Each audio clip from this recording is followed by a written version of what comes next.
Avant de juger un homme à ses habits, demande-toi ce qu'il cache sous le silence.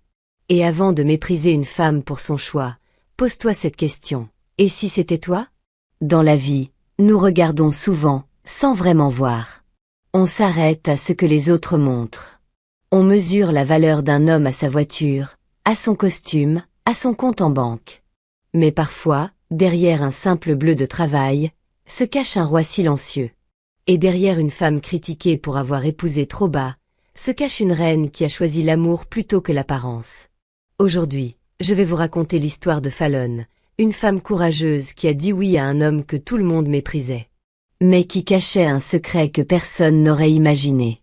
Et toi, aurais-tu eu le courage de Fallon? Aurais-tu supporté les moqueries? Les jugements? Les humiliations? Avant de répondre, écoute bien cette histoire jusqu'au bout. Et retiens ce conseil. L'amour véritable ne fait pas de bruit. Il construit en silence. Mais un jour, il fait taire le monde entier.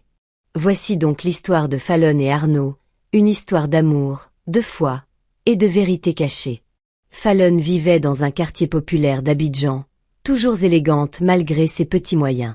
Chaque matin, en allant au travail, elle passait devant un vieil immeuble peint en jaune. Devant ce bâtiment, un homme balayait le trottoir. En bleu de travail, casquette basse, regard discret, Arnaud, le gardien. Personne ne faisait attention à lui. Mais Fallon, oui. Elle le saluait toujours avec un sourire sincère. « Bonjour, monsieur Arnaud. »« Bonjour, mademoiselle Fallon. » Ce simple échange était devenu leur rituel. Mais dans ce bonjour, quelque chose de doux était né. Arnaud était un homme silencieux. Il ne parlait presque pas, mais remerciait toujours. Merci quand on lui donnait une bouteille vide. Merci même quand on ne lui disait rien. Un merci qui cachait un monde. Fallon observait tout. Elle voyait comment certains locataires lui parlaient mal. Comment il gardait le sourire même quand on l'ignorait. Elle le trouvait différent. Il avait une paix étrange dans les yeux. Un jour, elle lui offrit un petit sachet d'eau fraîche. Il prit doucement le sachet, leva les yeux vers elle. Et dit « Merci. Vraiment. » Et ce jour-là, son regard resta un peu plus longtemps sur elle. Il pleuvait. Fallon avait oublié son parapluie. Elle courait sous la pluie, trempée, les cheveux collés au visage. Arnaud la vit. Il sortit de sa guérite avec son parapluie et marcha jusqu'à elle. « Prenez. Rentrez vite. » Elle hésita, surprise. « Et vous? Vous allez rester sous la pluie. »« J'ai l'habitude. Allez. » Elle prit le parapluie. Et pour la première fois, elle lui sourit franchement. Un sourire vrai. Pas un sourire de politesse. Un sourire qui fit battre quelque chose dans le cœur d'Arnaud. Et dans celui de Fallon aussi, même si elle ne voulait pas encore l'avouer. Le quartier n'était pas aveugle. On commençait à remarquer les regards, les petits gestes entre Fallon et le gardien. Elle parle au gardien maintenant. Avec tous les jeunes hommes qui passent ici, c'est lui qu'elle choisit. Peut-être qu'elle aime souffrir. Fallon entendait tout. Mais elle faisait semblant de ne rien entendre. Un soir, une voisine lui dit franchement. « Fallon, tu es trop belle pour finir avec un gardien. Tu mérites un homme capable de t'offrir plus qu'un balai. » Fallon sourit. Un homme qui respecte les autres, c'est déjà beaucoup. Le reste, Dieu s'en occupe. Il faisait très chaud ce jour-là. Arnaud transpirait, balayant la cour. Fallon sortit avec un petit sac en plastique. Dedans, un jus frais et 2 sachets d'eau glacée. « Tenez, vous avez l'air fatigué. » Arnaud la regarda longuement. « Pourquoi vous êtes gentille avec moi, Fallon ?» Elle répondit sans hésiter. « Parce que vous êtes un être humain. Et que vous méritez du respect. » Ce jour-là, Arnaud sentit quelque chose bouger en lui. Un vieux rêve qu'il avait enterré depuis longtemps. Et pour la première fois, il se demanda si, peut-être, il avait le droit d'aimer à nouveau. Dans le quartier, tout le monde croyait connaître Arnaud. Le gardien silencieux, toujours propre, toujours poli. Mais personne ne savait d'où il venait, ni où il allait après ses heures de travail. Arnaud ne parlait jamais de sa famille. Il n'avait pas d'amis proches. Il passait ses soirées à lire un petit carnet noir et à écrire des choses que personne ne voyait. Un soir, Fallon le croisa tard, alors qu'elle rentrait d'une veillée. « Vous êtes encore là à 7 heures. Je dors ici, à l'accueil. Mais vous ne rentrez jamais chez vous. » Il sourit. « Chez moi, c'est ici. » Elle resta un moment, le regardant, intriguée. Quelque chose n'était pas clair. Il avait l'air pauvre. Mais ses mots, sa manière de parler, son regard, tout en lui disait qu'il cachait quelque chose de plus grand. Mais quoi? Fallon ne le savait pas encore. Et Arnaud, lui, n'était pas encore prêt à le dire. Ce jour-là, il pleuvait sans arrêt. Le ciel d'Abidjan était sombre, l'air lourd. Fallon était restée coincée au travail plus longtemps que prévu. Quand elle arriva enfin au pied de son immeuble, trempée, elle trouva Arnaud debout, tenant un parapluie. Il l'attendait. « Je vous ai vu de loin. Je me suis dit que vous n'aviez peut-être pas le vôtre. » Elle sourit timidement, touchée. Il l'accompagna jusqu'à sa porte, sans un mot de trop. Mais juste avant qu'elle n'entre, il dit « Vous savez, parfois, ce qu'on voit n'est pas ce qui est. » Elle s'arrêta, surprise. « Vous parlez de quoi? » « Du métier qu'on fait, de l'habit qu'on porte, de la place qu'on nous donne. » Fallon le regarda, confuse. Il reprit. « On peut être gardien, sans être petit, et on peut porter un bleu de travail, en n'ayant plus qu'un costume-cravate. » Puis il tourna les talons, laissant derrière lui une énigme qui trotta longtemps dans la tête de Fallon. Ce jour-là, sous la pluie, elle comprit que ce gardien-là n'était pas comme les autres. Quelques jours plus tard, Fallon reçut un petit mot plié, glissé sous sa porte. L'écriture était simple, presque timide. « Si vous êtes libre demain soir, j'aimerais vous inviter à boire un jus. Arnaud. » Elle resta un long moment à regarder le papier. Puis elle sourit. Le lendemain, à la fin de son service, elle descendit les escaliers. Arnaud l'attendait, vêtu d'un jean propre et d'une chemise bien repassée. Pas de fleurs. Pas de voiture. Juste un sourire sincère. Ils marchèrent à pied, jusqu'à un petit kiosque de quartier. Pas un restaurant chic. Pas de chandelle. Mais le calme, l'ombre des arbres, et une conversation douce. « Je sais que je ne suis pas l'homme qu'on remarque, dit Arnaud. Et pourtant, répondit Fallon, tu es le seul que je regarde en ce moment. Arnaud la fixa, ému. Ils n'étaient pas habitués à être vus, vraiment vus. Ils burent leur jus d'orange en silence. Un silence plein de promesses. Ce n'était pas un rendez-vous comme dans les films. Mais pour Fallon, c'était peut-être le plus vrai de tous. Depuis ce petit rendez-vous, quelque chose avait changé. Fallon passait plus de temps à discuter avec Arnaud. Et Arnaud commençait doucement à sourire plus souvent. Il ne l'appelait pas chérie, il ne lui envoyait pas de poèmes. Mais il réparait ses serrures sans qu'elle le demande. Il balayait devant sa porte plus que devant les autres. Et Fallon le remarquait. Il n'y avait pas de bijoux, pas de fleurs, pas de sortie en voiture. Mais il y avait le respect. Il y avait la présence. Il y avait la paix. Un jour, Fallon demanda. « Tu n'as pas peur de ce que les gens disent? » « Les gens parlent. Moi, je vis, répondit-il simplement. Elle le regarda longtemps. Et dans ce regard, il comprit. Ce n'était plus seulement de l'amitié. C'était autre chose. Un feu doux, qui prenait vie dans le silence.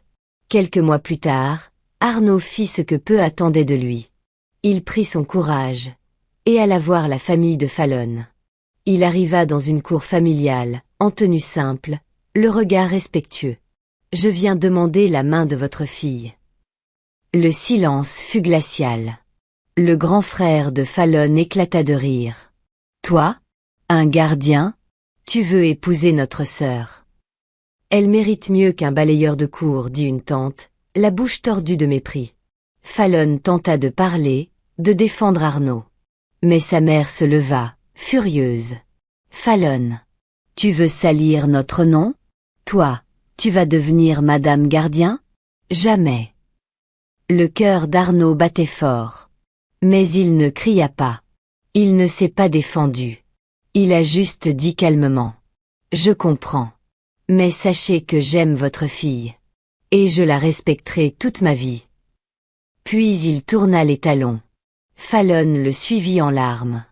Et ce jour-là, elle prit une décision. Elle choisirait l'amour. Même si sa famille la rejetait. Le mariage de Fallon et Arnaud ne ressemblait à aucun autre. Pas de grande salle. Pas de cortège en voiture. Pas de buffet somptueux. Juste une cour, 2 chaises, un pasteur, et quelques amis fidèles. Fallon portait une robe simple, cousue par une voisine couturière.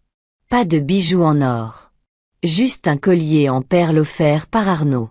Sa famille n'était pas là. Aucun parent. Aucun cousin. Aucune bénédiction. Mais Fallon souriait.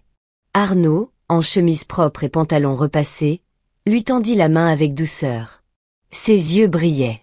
Pas de honte, pas de peur. Seulement de l'amour. Tu es sûr de toi? Lui souffla-t-il, juste avant de dire oui. Je suis plus sûr de toi que de tout le reste. Et à ce moment-là, malgré l'absence de faste, ce fut l'union la plus sincère que le quartier ait jamais vue. Après le mariage, Fallon emménagea dans une petite chambre au fond de l'immeuble. La chambre du gardien. Sans carrelage. Sans ventilateur. Sans intimité. Elle faisait la lessive dans la cour, pendant que certaines voisines chuchotaient. Voilà la nouvelle Madame Gardien. Avec sa taille-là, elle croyait qu'elle allait épouser un docteur. D'autres éclataient de rire en la voyant étendre les habits. Même au marché, une vendeuse lui glissa un jour. Toi, tu avais du potentiel. Mais tu as visé trop bas. Fallon gardait la tête haute. Mais le soir, quand elle enlevait son pagne, elle enlevait aussi son sourire. Et pleurait en silence sur l'oreiller fatigué. Arnaud la regardait, impuissant. Il voulait lui dire que tout cela allait changer. Mais il n'était pas encore prêt. Il attendait le bon moment. Fallon vivait des jours lourds. Elle supportait les regards méprisants, les paroles moqueuses, le mépris de certains voisins. Mais à la maison, dans leur petite chambre, Arnaud était là. Il ne parlait pas beaucoup. Mais il agissait. Il lui préparait de l'eau chaude pour son bain. Il réparait ses chaussures sans qu'elle le demande. Il la regardait comme si elle était une reine. Une nuit, Fallon éclata en sanglots. Elle en avait trop sur le cœur. J'ai tout laissé pour toi. Ma famille, mon confort, ma dignité. Et aujourd'hui je suis la risée du quartier. Arnaud ne dit rien. Il s'agenouilla devant elle, prit ses mains, et murmura. Je ne peux pas t'offrir grand-chose. Pas pour le moment. Mais ma promesse, c'est que jamais je ne te trahirai. Et un jour, tu comprendras pourquoi je suis resté silencieux. Fallon le regarda. Elle ne comprenait pas tout. Mais ce regard-là, elle l'avait déjà vu. Celui d'un homme qui porte un poids, un secret, et une vérité prête à sortir. Fallon avait le cœur lourd, mais elle refusait de se laisser abattre. Elle avait choisi Arnaud, et elle allait tenir sa promesse. Chaque jour, elle se levait à 5 heures, lavait leur linge, préparait leur petit déjeuner. Puis partait travailler avec un foulard bien noué et le visage maquillé de courage. Au retour, elle aidait même Arnaud à balayer la cour. Les voisins la regardaient, choqués. Elle balaie avec son mari maintenant? Ce n'est pas une femme, c'est une domestique. Mais Fallon les ignorait. Elle se disait. L'amour n'a pas besoin d'être applaudi. Il a juste besoin d'être vrai.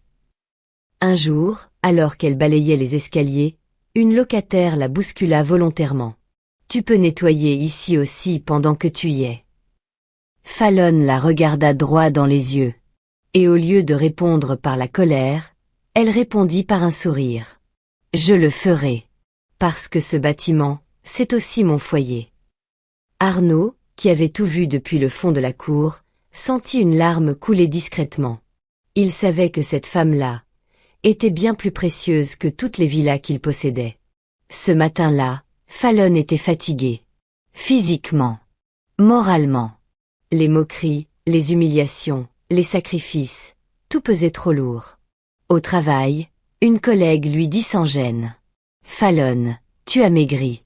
Ton gardien de mari te nourrit mal ou quoi ?» Le soir, elle rentra, en larmes. Elle trouva Arnaud en train de réparer une ampoule dans la cour. « Je n'en peux plus, Arnaud, » murmura-t-elle en posant sa tête sur sa valise. « Tu veux partir ?» demanda-t-il, la gorge serrée. Elle hocha la tête, les yeux rouges. « Je t'aime. Mais j'ai l'impression de m'être perdue. » Un long silence suivit. Arnaud la fixa, le cœur tremblant. Puis, calmement, il dit « Donne-moi encore un peu de temps, Fallon. Juste un peu. Je ne peux pas tout te dire maintenant, mais crois-moi, ce que tu vis ne sera pas pour rien. » Il posa la main sur la valise. « Ne pars pas encore. S'il te plaît. » Et pour la première fois, Fallon vit quelque chose de rare dans ses yeux. De la douleur, et un feu. Un feu de vérité qui brûlait, prêt à éclater. Le lendemain matin, Arnaud reçut un appel inhabituel. Son vieux téléphone vibra discrètement dans sa poche. Il s'éloigna dans un coin calme de la cour, regarda autour de lui, et répondit. « Allô ? Oui, c'est moi. » La voix de l'autre côté était sérieuse. « Maître Diabaté vous attend ce soir. Il faut signer les papiers de transfert. Le conseil ne veut plus attendre. » Arnaud soupira, la voix basse. « Je comprends, mais je ne veux pas encore révéler qui je suis. Pas tout de suite. Vous êtes propriétaire de cet immeuble, Arnaud. Il est temps que ça se sache. » Arnaud raccrocha doucement, pensif.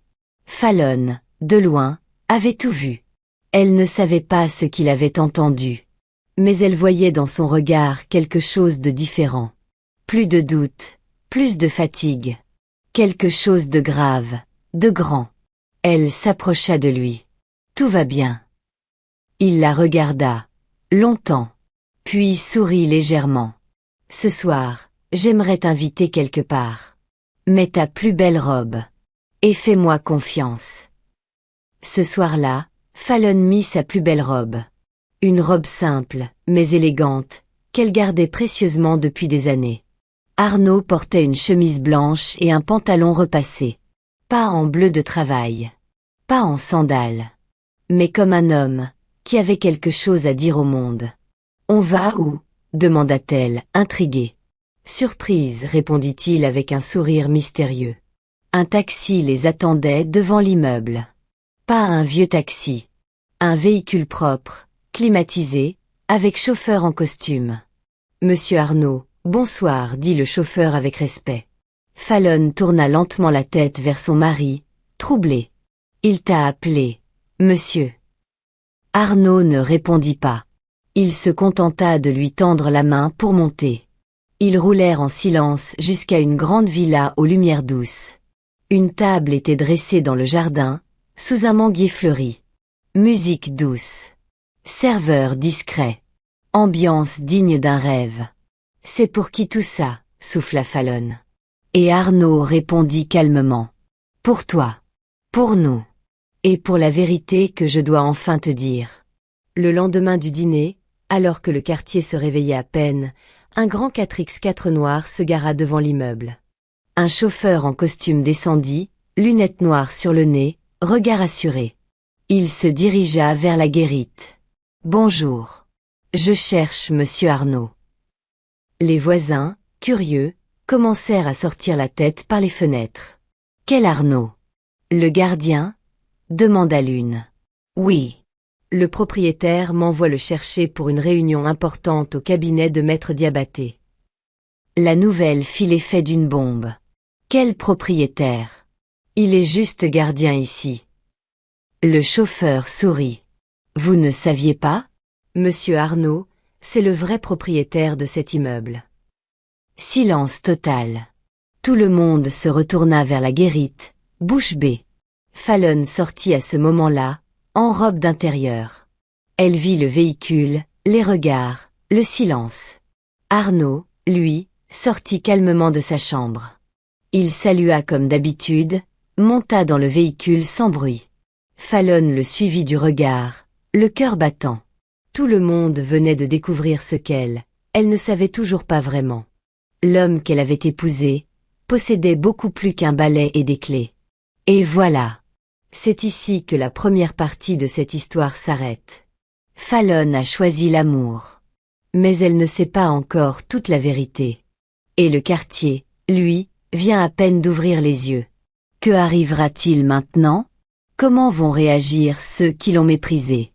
Et surtout, quel est vraiment le passé d'Arnaud, ce gardien si mystérieux? On se retrouve très bientôt pour la deuxième partie. Merci d'avoir regardé jusqu'au bout. N'oublie pas de t'abonner, de liker, et de partager cette histoire autour de toi. Et toi? Penses-tu que l'amour suffit face au jugement du monde? Dis-le-moi en commentaire. À très vite pour la suite. Et que ton cœur reste ouvert à ce que les yeux ne voient pas.